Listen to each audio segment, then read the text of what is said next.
ওকে, এটা বুঝছো পুরোপুরি?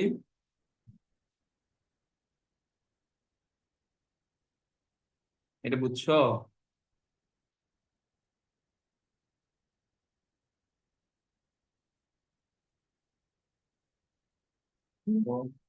ভয়েস কি শোনা যাচ্ছে?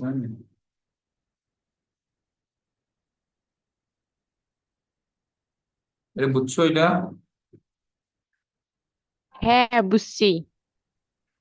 আচ্ছা, তো এখন এত কিছু বলার এখানে রিজন হচ্ছে যে এখন এই যে আমাদের লব্ধি এখানে কোন দিকে দেয়া লাগবে এইটার জন্য আর কি। আচ্ছা, দাঁড়াও, ম্যাথটা তাহলে আমরা পরে কিছু করবো।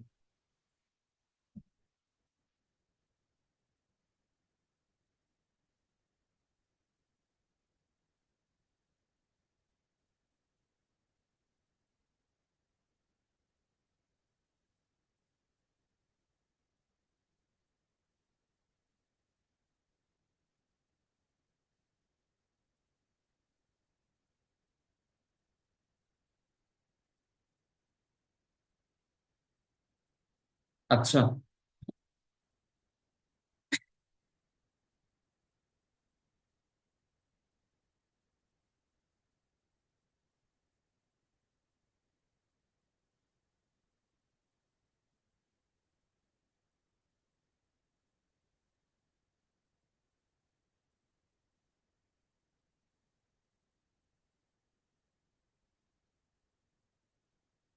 তাহলে আমরা তো এখন এগুলো বুঝছি যে এটা 2p, এইটা হবে 3p, লব্ধি হবে এটা, তারপরে 5p হবে এখানে।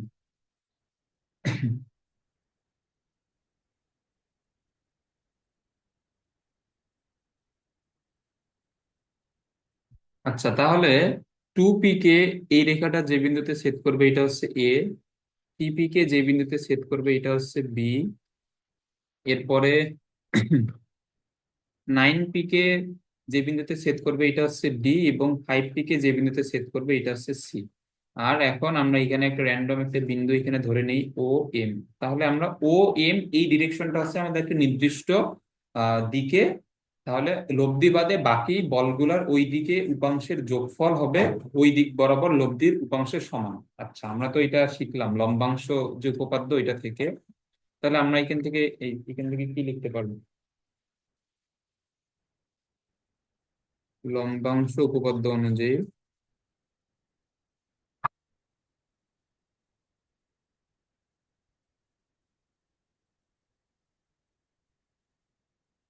আচ্ছা, দেখো, তাহলে আমাদের মেইন যে ফোর্স এটা হচ্ছে 2p, 3p এবং 5p। তাহলে এখন আমরা এই নির্দিষ্ট দিকটা এখানে ধরে নিব যে ও এম। এটা একটু মানে ব্যাখ্যা করে লিখতে পারো আর কি, যে একটি নির্দিষ্ট দিক ও এম হলে লম্বাংশ উপপাদ্য অনুযায়ী পাই। তাহলে আমরা এখান থেকে কি পাবো? ও এম বরাবর 2p এর যে উপাংশ 2p ইন্টু কস। আচ্ছা, এখন যেহেতু প্রশ্নে কোণ উল্লেখ করে দেওয়া নাই, তাহলে আহ ও এম এর সাথে এ এর কোণটা এখানে কি হবে? এ ও এম চাইলে এইভাবে লিখতে পারো, প্লাস তারপর 3p এর, তাহলে 3p হবে কস বি ও এম, এটা কোণ। তারপরে আমাদের আর কোনটা আছে অন্য বলটা, একটা আছে 5p। তাহলে 5p এর সাথে ও এম এর দিকে কোণ হচ্ছে সি ও এম। এটা আশা করি বুঝছো। এখন এই তিনটা বলে একটা নির্দিষ্ট দিক বরাবর উপাংশের যোগফল হবে লব্ধির ওই ওই দিকের উপাংশের সমান। তাহলে লব্ধি হচ্ছে 9p, ওই দিক বরাবর যে হবে উপাংশ। তাহলে ও এম এর সাথে ডি এর যে কোণ এটা হচ্ছে ডি ও এম। এটা বুঝছো এখন? হ্যাঁ, বুঝছি। ওকে, তাহলে 2p। আচ্ছা, এখন এখানে খেয়াল করো, আমরা যখন এ ও বি লিখছি কেন, আচ্ছা ধরো, ধরো এইখানে তো এই আমাদের প্রথমটাতে এ ও এম হবে। আচ্ছা, তাহলে এই যে এখানে ত্রিভুজ এ ও এম এইটা চিন্তা করো, এইখানে কস এ ও এম সমান এখানে কি হবে, ভূমি বাই অতিভুজ। তাহলে এ ও এম এর জন্য ভূমি হচ্ছে ও এম, আর অতিভুজ হচ্ছে ও এ। তাহলে বি ও এম এর জন্য ভূমি হচ্ছে ও এম, অতিভুজ হচ্ছে ও বি। সেম ভাবে সি ও এম এর জন্য এখানে ভূমি হচ্ছে ও এম, অতিভুজ হচ্ছে ও সি। আর কস ডি ও এম এর জন্য ভূমি হচ্ছে ও এম, আর এখানে অতিভুজ হচ্ছে ও ডি। এটা বুঝছো? বুঝছি। আচ্ছা, এখন দেখো, এখন আমাদের দুই সাইড থেকেই ও এম এখান থেকে কমন নিয়ে বাদ দেওয়া যায়।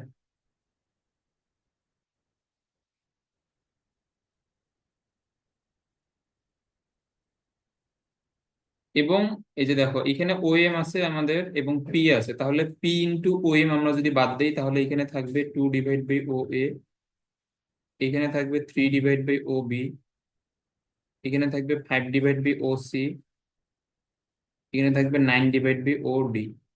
এটা বুঝছো? এটাই আমাদের প্রমাণ করতে বলছে।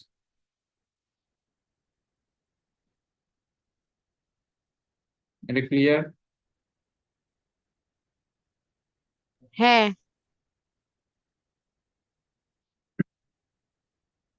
আচ্ছা, এরপরে এটা আমাদের ভেক্টরেরই ম্যাথ। একটি বিন্দুতে এত গ্রাম ওজনের বল প্রয়োগ একই ক্রমে 120 ডিগ্রি, পরস্পর 120 ডিগ্রিতে ক্রিয়া করে, এদের লব্ধির মান এবং দিক নির্ণয় করো। আচ্ছা,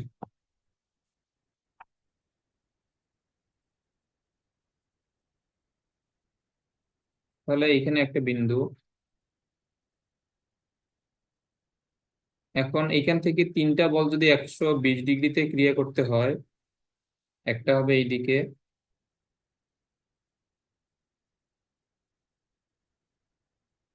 আর একটা হবে এইদিকে, আর একটা হবে এইদিকে। আচ্ছা, তো আমরা এখানে প্রথম বলটাকে ধরে নিই 7 নিউটন, এটা হচ্ছে 13 নিউটন, এবং এটা হচ্ছে 19 নিউটন। আচ্ছা, এখানে লব্ধি কোন দিকে কাজ করবে এটা বলো দেখি।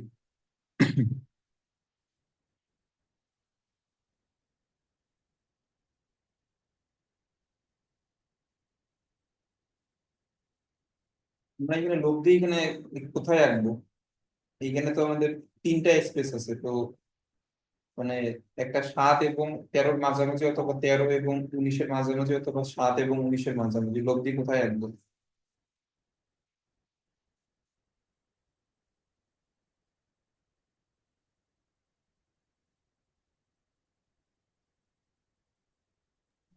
তেরো আর 19 এর মাঝে। 13 এবং 19-এর, হ্যাঁ। 7 এবং 13-র জন্য লব্ধি হবে এইখানে 13-র এই কাছাকাছি কোনো জায়গায়, এটা যদি R1 ধরি, তারপরে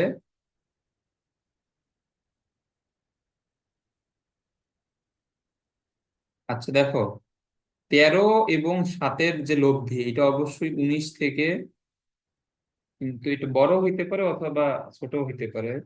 যাই হোক, আচ্ছা, এই মানটা তো এখানে এখানে বের করতে তো পারবা,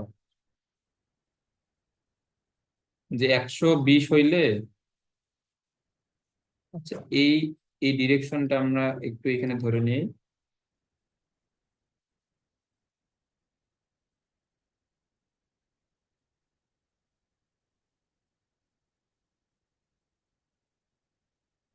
তো একটা নির্দিষ্ট দিকে, তাহলে আমরা এই যে এটাকে নাম দিব ও এ, যেখানে ও এ হবে আমাদের এখানে নির্দিষ্ট দিক।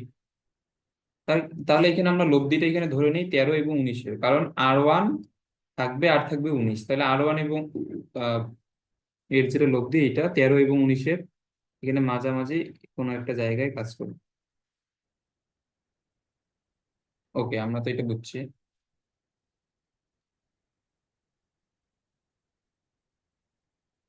তাহলে এখানে এটা হচ্ছে আমাদের লব্ধি। আচ্ছা, এখন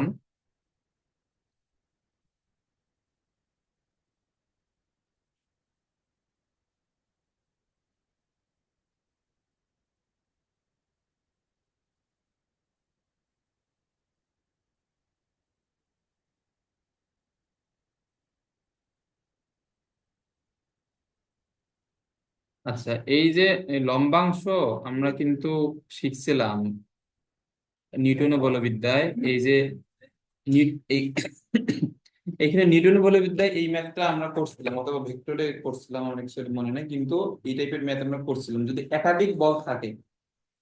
এই নিয়ম আমরা অবশ্যই করছি।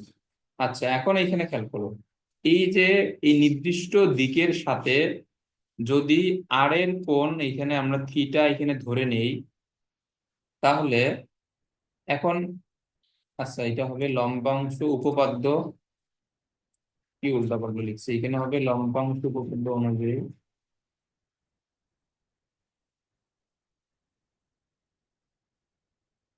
তাহলে একাধিক বল হলে আমরা এখানে কি করতাম? আচ্ছা, এটা মনে আছে কি?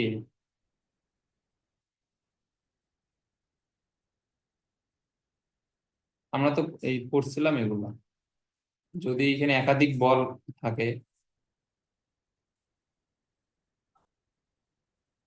এই দিকটাকে আমরা ফিক্সড করে নিয়েছিলাম। ধরো এটা 5, 10, এটা 15, এটা 20, এটা হচ্ছে 25, এটা হচ্ছে 30। এখন আমরা এইখানে লব্ধি আমরা এখানে কিভাবে বের করতাম? এটা হচ্ছে একটা নির্দিষ্ট দিক এখানে ধরে নিয়ে, আর কস থিটা এটা কি হইতো, 5 এর জন্য হবে cos 0। তারপরে ধরলাম যে এই কোণটা 30 ডিগ্রি, এই কোণটা 60 ডিগ্রি, এই কোণটা হচ্ছে 120 ডিগ্রি, তারপর এই কোণের জন্য হচ্ছে ধরলাম 270, এই কোণের জন্য ধরলাম 330।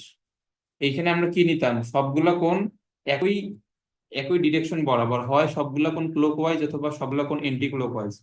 তাহলে এখানে এখানে 10-এর জন্য হবে cos 30, তারপরে 15-র জন্য হবে cos 60, তারপরে এখানে 25-এর জন্য হবে cos 270, তারপর এখানে 30-র জন্য হবে cos 330। এইভাবে হিসাব করে এখানে আমরা আর cos থিটার মান এখানে বের করতাম। সেম ভাবে আর সাইন থিটা হবে, জাস্ট এখানে কজের জায়গায় সাইন। তারপর আর এখানে আমরা কিভাবে এখানে বের করতাম, আর cos থিটার উপরে স্কোয়ার প্লাস আর সাইন থিটার উপরে স্কোয়ার দিলে, এইখানে আমরা যদি আর স্কোয়ার কমন নেই, তাহলে এটা আসবে cos square theta plus sine square theta সমান 1, তাহলে এটা আসবে আর স্কোয়ার। তাহলে এখন এই দুইটা যে এখানে ভ্যালু আসবে, এখন এটা যোগ করে তার উপর রুট করলে আমরা আর এর মানটা পেয়ে যেতাম। এটা বুঝছো? হ্যাঁ। আর এখানে এখানে যে দিক, এখন আমরা এখানে কিভাবে বের করব, এটা হচ্ছে r sine theta divide by r cos theta. এটা সমান কি আসবে, ট্যান থিটা। তাহলে আর সাইন থিটারও মান জানা আর কস থিটারও মান জানা, এখান থেকে আমরা ট্যান থিটার মান বের করতে পারবো। তো সেম নিয়ম আমরা এখানেও এখানে ফলো করব। বাট আমরা যখন এটা নিউটনের বলবিদ্যা শিখছিলাম, তখন আমরা এটা এমনিতেই ভেক্টরের নিয়ম দিয়ে করছি। এটা লম্বাংশ উপপাদ্য এই নামটা ছিল না, বাট সেম ম্যাথ আমরা অলরেডি করে আসছি। ওকে, এটা আমি মুছে দিচ্ছি, ধরো।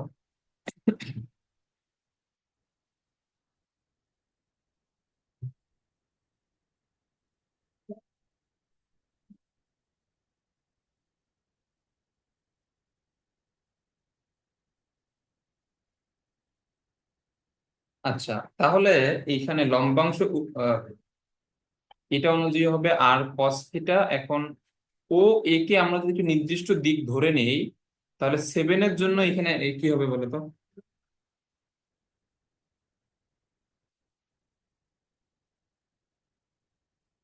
এটা তাড়াতাড়ি বলো। এটা হবে 7 cos 0। হ্যাঁ, এরপরে আর যে এখানে বাকি দুইটা বল আছে, তারপর 13-র জন্য।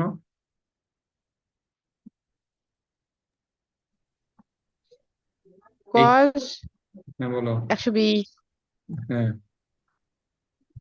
তারপরে 19-এর জন্য কত?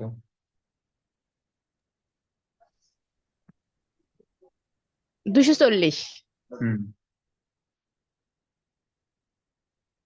তাহলে এটা এখান থেকে ক্যালকুলেশন করলে আর কস থিটা এর মান এটা কত আসে, -9।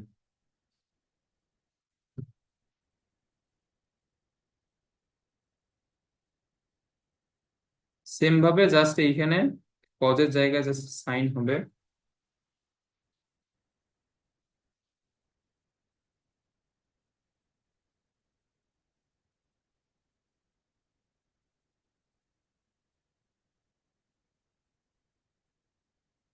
সাইন থিটার মান আসবে কত, -3√3। তাহলে আমরা এখন যদি আর সাইন থিটা কে স্কোয়ার এবং আর কস থিটাকে আমরা যদি স্কোয়ার করি, তাহলে আমরা এখান থেকে আর স্কোয়ার পেয়ে যাব। তাহলে আর স্কোয়ার সমান হবে, এটা করলে 108 আসে। তাহলে আর এর মান অর্থাৎ লব্ধির মান আসবে 6√3।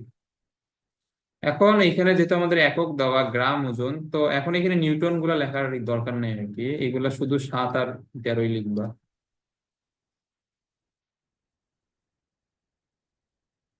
তাহলে যেহেতু আমাদের বলের এখানে একক দেওয়া গ্রাম ওজন, তাহলে লব্ধির এককও হবে গ্রাম ওজন। আর এখন যে দিক বের করতে বলছে, টেন থিটা সমান r sine theta divide by r cos theta.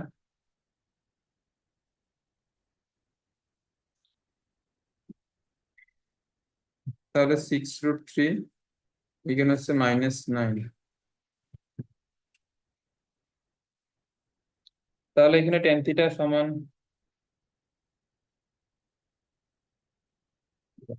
আচ্ছা 6√3, আচ্ছা ধরো 6√3 তো আর এর মান, এটা হচ্ছে 3√3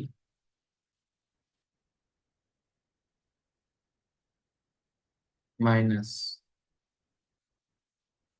তাহলে √3/3, √3/3 মানে 1/√3।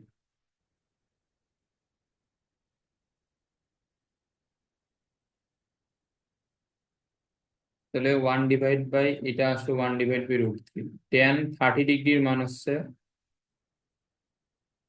1/√3। আচ্ছা, তাহলে এইখান থেকে আমরা থিটা এর মান পাইলাম 30 ডিগ্রি।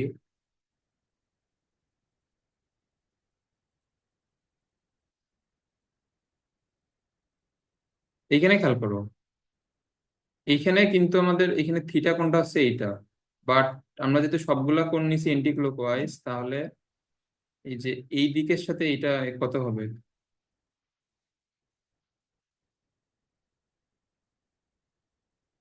আচ্ছা দাঁড়াও, এটা আমাদের হয়তো এইখানে আহ লব্ধির দিকটা এখানে ঠিক নেই। এখন লব্ধি আমাদের এই বরাবর এখানে হইতে পারে, অথবা ওই রেখার এখানে নিচে দিয়ে হইতে পারে, এটা শিওর না, জন্য আমাদের এখানে চিত্র থেকে কোনটা নেওয়া ঠিক হবে না। কারণ আমরা যদি এখানে চিত্র থেকে কোনটা বিবেচনা করতাম, তাহলে এটা হয়তো 150 ডিগ্রি, বাট এখানে অ্যান্সার 150 ডিগ্রি আসবে না, এটা একটু খেয়াল করো।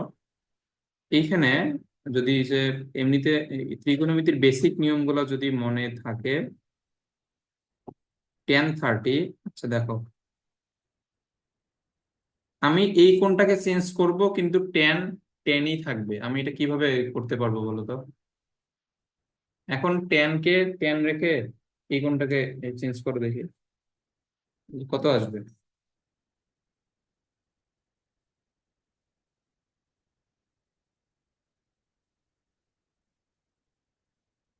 এটা করো করো, এগুলো এখন পারা লাগবে, এগুলো আমরা ত্রিকোণমিতি, দুইটা ত্রিকোণমিতি আমরা করছি, ফার্স্ট পেপারও করছি, সেকেন্ড পেপারও করছি, তো এখন এখন এগুলো পারা লাগবে। এটা পারবা?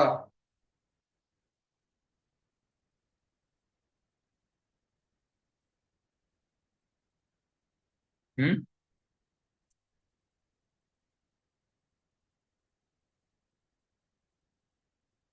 এটা পারবা না?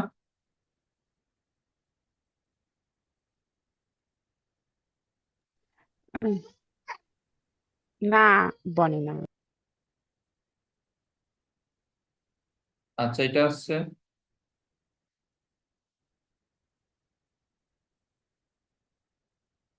টেন, কোন চতুর্ভাগে টেন পজিটিভ?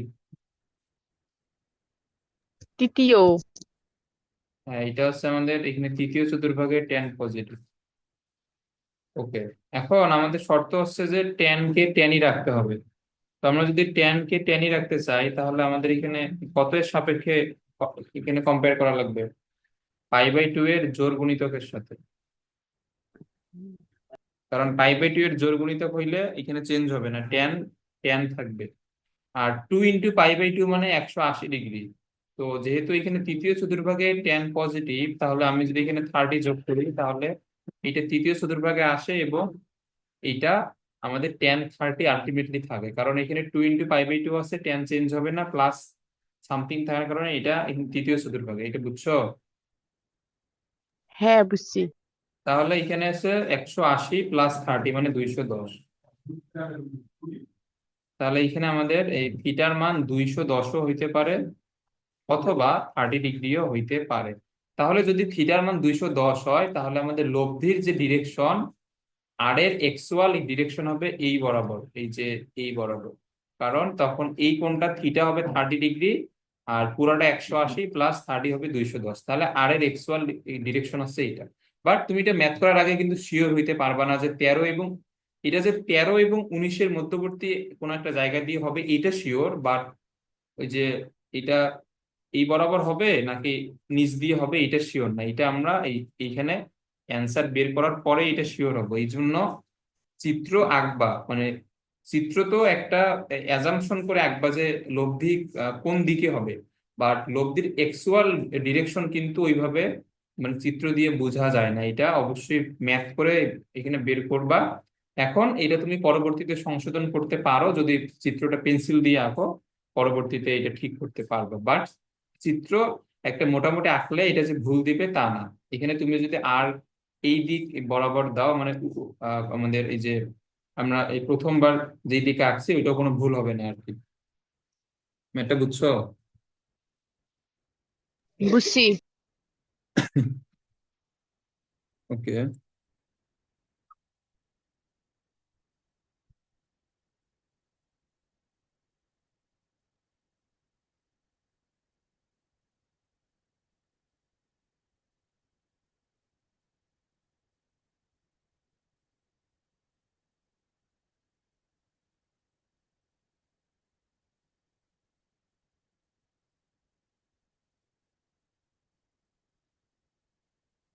আচ্ছা, এখানে বলছে যে কোনো বিন্দুতে 3p এবং 2p দুইটা বলে লব্ধি, আর প্রথমটার মান দ্বিগুণ করলে লব্ধির মানও দ্বিগুণ হয়।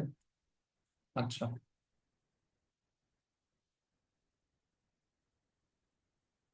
তাহলে এখানে আমরা এখানে ধরে নেই যে মধ্যবর্তী কোণ যেহেতু নির্ণয় করতে বলছে,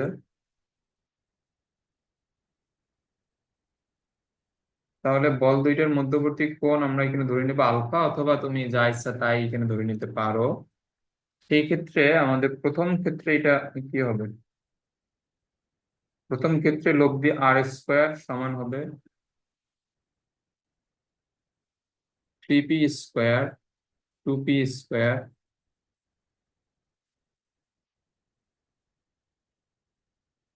3p 2p, আর এখানে হচ্ছে cos আলফা। তাহলে এইখান থেকে r² আসে 9 আর 4 মিলে 13, আর এইখান থেকে 3 × 2 = 6, 6 × 2 = 12। এটা হচ্ছে 1 নম্বর সমীকরণ।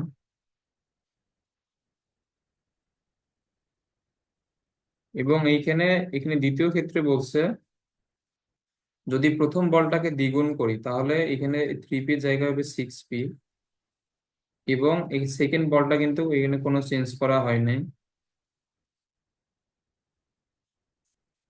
এবং মধ্যবর্তী কোনো কিন্তু চেঞ্জ করা হয় নাই।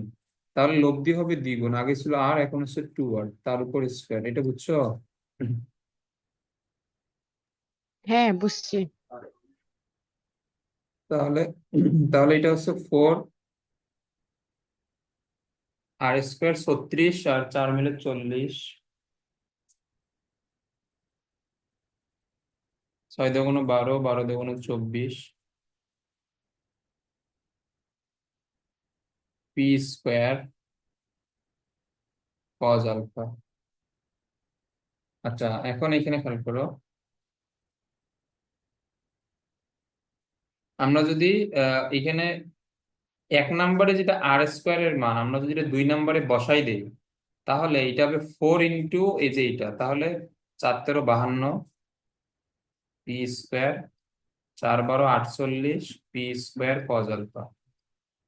জাস্ট এখানে এক নম্বরে আর স্কোয়ারের মান 2 নম্বরে বসাইছি, তাহলে এখানে আর স্কোয়ারের মানটা 4 দ্বারা গুণ হবে। তাহলে এখানে থাকে 40 পি স্কোয়ার, এইটা হচ্ছে 24 পি স্কোয়ার কজ আলফা। আচ্ছা, এখন আমরা যদি এখানে বিয়োগ করি, 48 - 24 হবে 24 পি স্কোয়ার কজ আলফা। তারপরে 40 - 52 হচ্ছে -12 পি স্কোয়ার। পি স্কোয়ার বাদ 12 ÷ 24 হবে -½ তাহলে আলফার মান হচ্ছে 120। এটা বুঝছো? হ্যাঁ, বুঝছি। ওকে। আচ্ছা, এখানে তো আমাদের এটাই বের করতে বলছে, তাহলে এটাই অ্যান্সার। এরপরে আচ্ছা,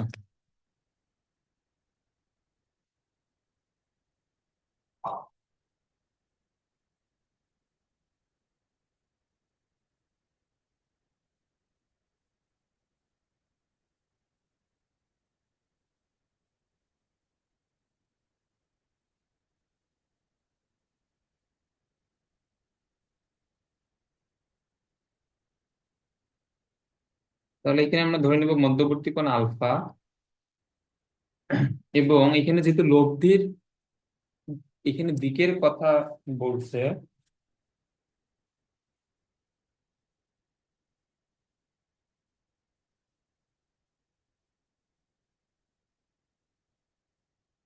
তাহলে লব্ধি পি এর সাথে এখানে থিটা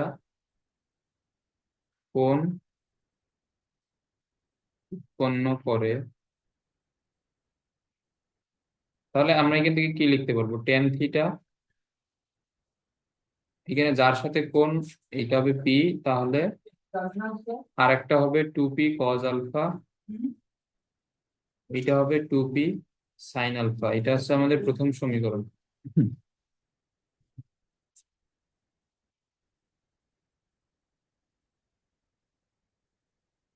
এবং এখানে দ্বিতীয় ক্ষেত্রে বলছে যে প্রথমটাকে দ্বিগুণ করে এবং দ্বিতীয়টার মান আমরা যদি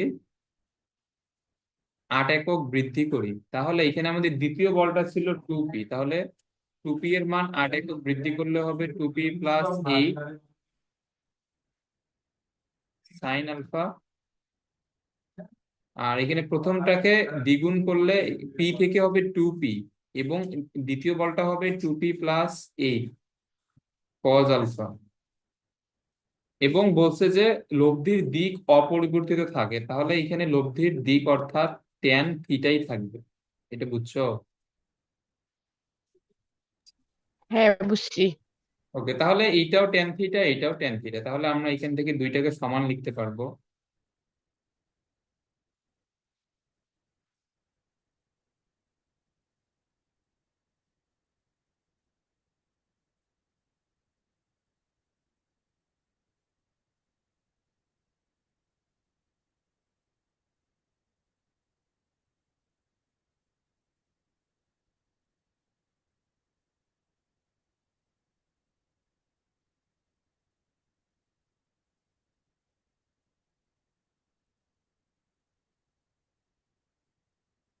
এরপরে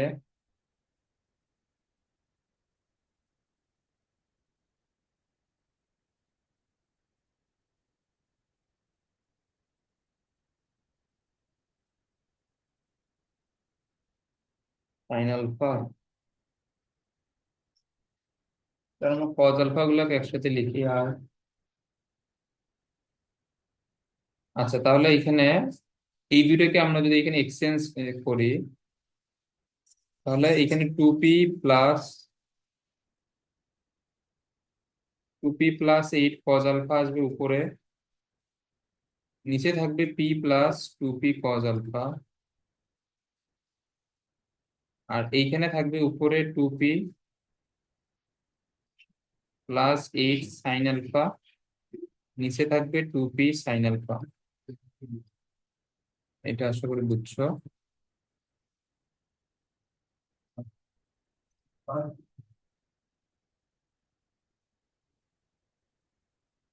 আচ্ছা, এরপরে এখানে আমাদের ক্যালকুলেশনের সিম্পলিফিকেশনের জন্য বা সরলীকরণের জন্য এখানে আমরা বিয়োজন করতে পারি। বিয়োজন বলতে লব থেকে হরটা বিয়োগ। তো এখানে দুই দিকে বিয়োজন করব। তাহলে আমরা বিয়োজন করলে এখানে কি পাবো অ্যাকচুয়ালি, এখানে খেয়াল করো। এখানে টু পি থেকে পি বিয়োগ হবে, তাহলে থাকবে হচ্ছে একটা পি। আর কজ আলফা দ্বারা আমরা যদি এটাকে গুণ করি তাহলে হবে একটা টু পি কজ আলফা আসবে লবে, এবং হর থেকে এটা বিয়োগ যাবে, তাহলে টু পি কজ আলফা বাদ। তাহলে এখানে বিয়োজন করলে থাকবে শুধুমাত্র এইট কজ আলফা, এটা বুঝছো? হ্যাঁ, বুঝছি। আর এখানে আমরা কিন্তু হরের কোনো চেঞ্জ করব না, এটা যা আছে তাই। আমরা শুধুমাত্র বিয়োজন করছি। এখানে যোজন বিয়োজনও করা যায়, অথবা শুধুমাত্র যোজন অথবা শুধুমাত্র বিয়োজনও করা যায়। আচ্ছা, এখন এর পরেরটাতে এখানে গুণ করলে আসবে টু পি সাইন আলফা, নিচ থেকে টু পি সাইন আলফা বিয়োজন করলে বাদ যাবে, তাহলে টু পি সাইন আলফা লব থেকে বাদ, তাহলে থাকবে শুধুমাত্র এইট, এবং এখানে থাকবে টু পি সাইন আলফা। এটা আশা করি বুঝছো। তারপরে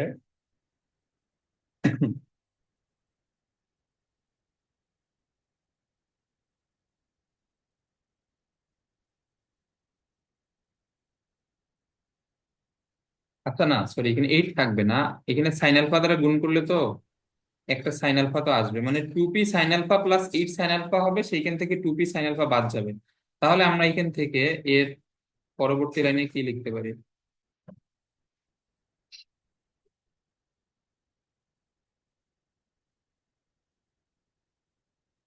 আমরা এখান থেকে সাইন আলফা বাদ দিতে পারি এইট, তারপর এটা হবে ফোর ডিভাইড বাই পি। আচ্ছা, আমরা এটা লিখতে পারি ফোর ডিভাইড বাই পি। আচ্ছা, এখন এখন এরপর লাইনে খেয়াল করো, এইখানে হরে যে পি পি আছে, এই পি আমরা যদি কমন নেই এই পি এর সাথে বাদ যাবে, তাহলে এখানে থাকবে এইট কজ আলফা, এখানে থাকবে one plus two cos alpha, আর থাকবে এখানে ফোর, এটা বুঝছো? বুঝছি।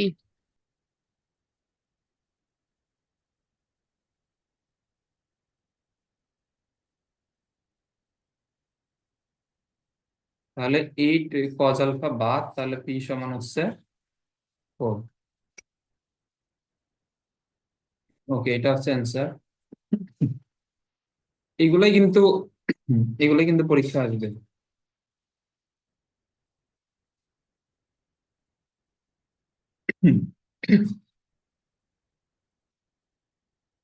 আচ্ছা, এটা করবা, এটা ওই যে আমাদের এই লম্বাংশ উপপাদ্য, এই যে সেম এইখানে। তারপর ও বিন্দু থেকে এইখানে এই তিনটা বল আঁকবা, এটা করবা। এটা সহজ একদম।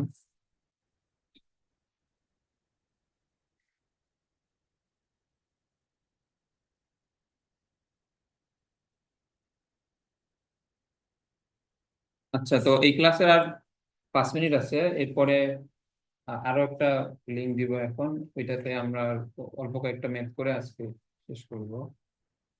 আচ্ছা, এটাতে বলছে যে কোনো বিন্দুতে পি এবং কিউ বল দিয়ে লব দিয়ে আর পি এর দিক বরাবর আর এর লম্বাংশ কিউ, দেখা হচ্ছে বলদের অন্তর্গত কোণ এত এবং আর সমান এত। ওকে, এটা কিন্তু বরিশাল বোর্ডে আসছে 2021 সালে। এবং এই চ্যাপ্টারের সুবিধা হচ্ছে যে তোমার বইয়ে যেগুলো ম্যাথ আছে, মানে বিগত বছরগুলোতে যেগুলো বোর্ডে আসছে ওইগুলা ম্যাথই হুবহু আসবে।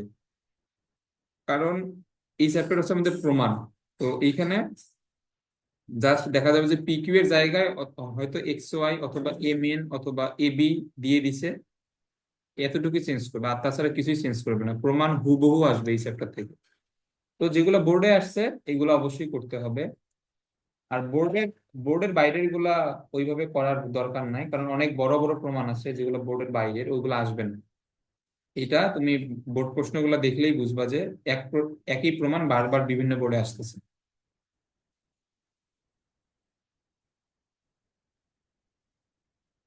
আচ্ছা, এইখানে একটু প্রশ্নটা পড়ো যে দুইটা বল পি কিউ এখানে ক্রিয়াশীল। আচ্ছা, আমরা এটা ধরে নিই যে এখানে দুইটা বল পি এবং কিউ হচ্ছে ক্রিয়াশীল।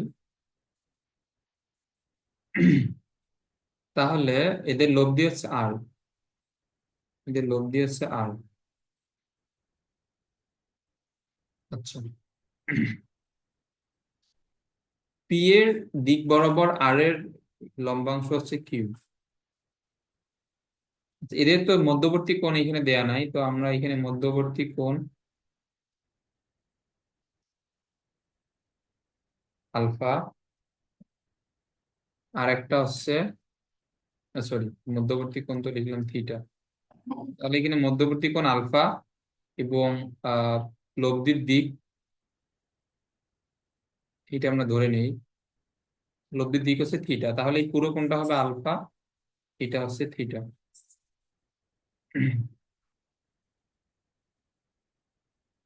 ওকে।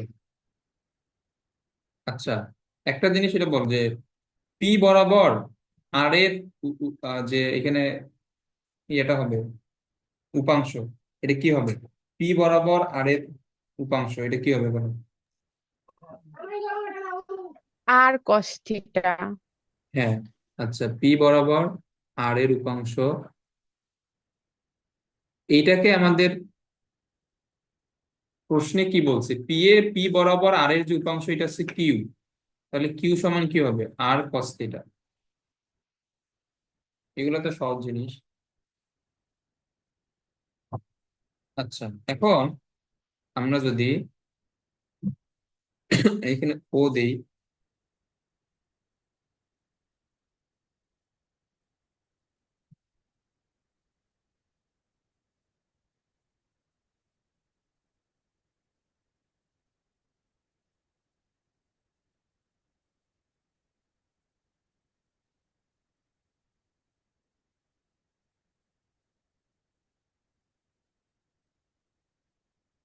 আচ্ছা এখন দেখো ওপি কে আমরা যদি একটা নির্দিষ্ট ডিরেকশন ধরে নিয়ে লম্বাংশ উপপাদ্য অ্যাপ্লাই করি, তাহলে এখানে কি হবে? এখানে আমাদের বল হচ্ছে দুইটা, একটা হচ্ছে পি, একটা হচ্ছে কিউ, আর হচ্ছে লব্ধি। তাহলে এখানে কি হবে? পি এর জন্য হবে কস জিরো, আর কিউ এর জন্য কি হবে? কস আলফা, সমান আর এর জন্য এখানে কি হবে? কস থিটা। এটা বুঝছো? হ্যাঁ, বুঝছি। ওকে, এখন দেখো আর কস থিটা সমান তো কিউ আমরা বের করলাম, তাহলে আর আর কস থিটা সমান এখানে কিউ লেখা যায় পি কস জিরো, এর মান হচ্ছে পি কারণ কস জিরোর মান হচ্ছে ওয়ান, আর এখানে হচ্ছে কিউ কস আলফা। আচ্ছা, কোনটা নিয়ে এসো তো, চার্জ নাই ফোনে।